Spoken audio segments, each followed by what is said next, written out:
Hello friends, welcome to my channel. রাওয়ালপিন্ডিতে আরও একটি ম্যাচ ভেস্তে গেল। এর আগে অস্ট্রেলিয়া বনাম দক্ষিণ আফ্রিকার ম্যাচ বৃষ্টির কারণে খেলা সম্ভব হয়নি। বৃহস্পতিবার হলো না বাংলাদেশ পাকিস্তান ম্যাচও। একটি করে পয়েন্ট নিয়ে সন্তুষ্ট থাকতে হলো দুই দলকে, যদিও এই ম্যাচের কোনো গুরুত্ব ছিল না। চ্যাম্পিয়ন্স ট্রফি আগে থেকেই ছিটকে গিয়েছে দুই দল।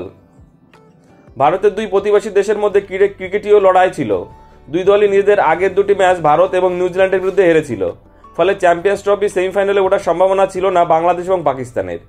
বৃহস্পতিবার দুই দলের লড়াই ছিল শুধু একটি ম্যাচ জিতে প্রতিযোগিতা শেষ করা, কিন্তু সেই সুযোগ পেল না তারা।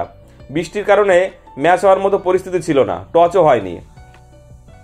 চ্যাম্পিয়ন্স ট্রফি শুরু হয়েছিল পাকিস্তান বনাম নিউজিল্যান্ডের ম্যাচ দিয়ে। সেই ম্যাচে 60 রানে হেরে যায় পাকিস্তান। ভারতের বিরুদ্ধেও হারতে হয় তাদের। বাংলাদেশের প্রথম ম্যাচ ছিল ভারতের বিরুদ্ধে, সেই ম্যাচ হেরেছিল তারা।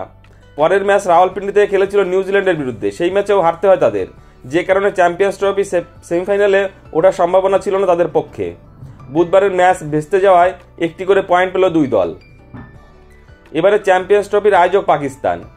সেই দেশের করাচি, লাহোর এবং রাওয়ালপিন্ডিতে খেলা হচ্ছে। ভারতীয় দল পাকিস্তানে গিয়ে খেলতে রাজি হয়নি, সেই কারণে হাইব্রিড মডেলে তাদের ম্যাচগুলি দুবাই হচ্ছে।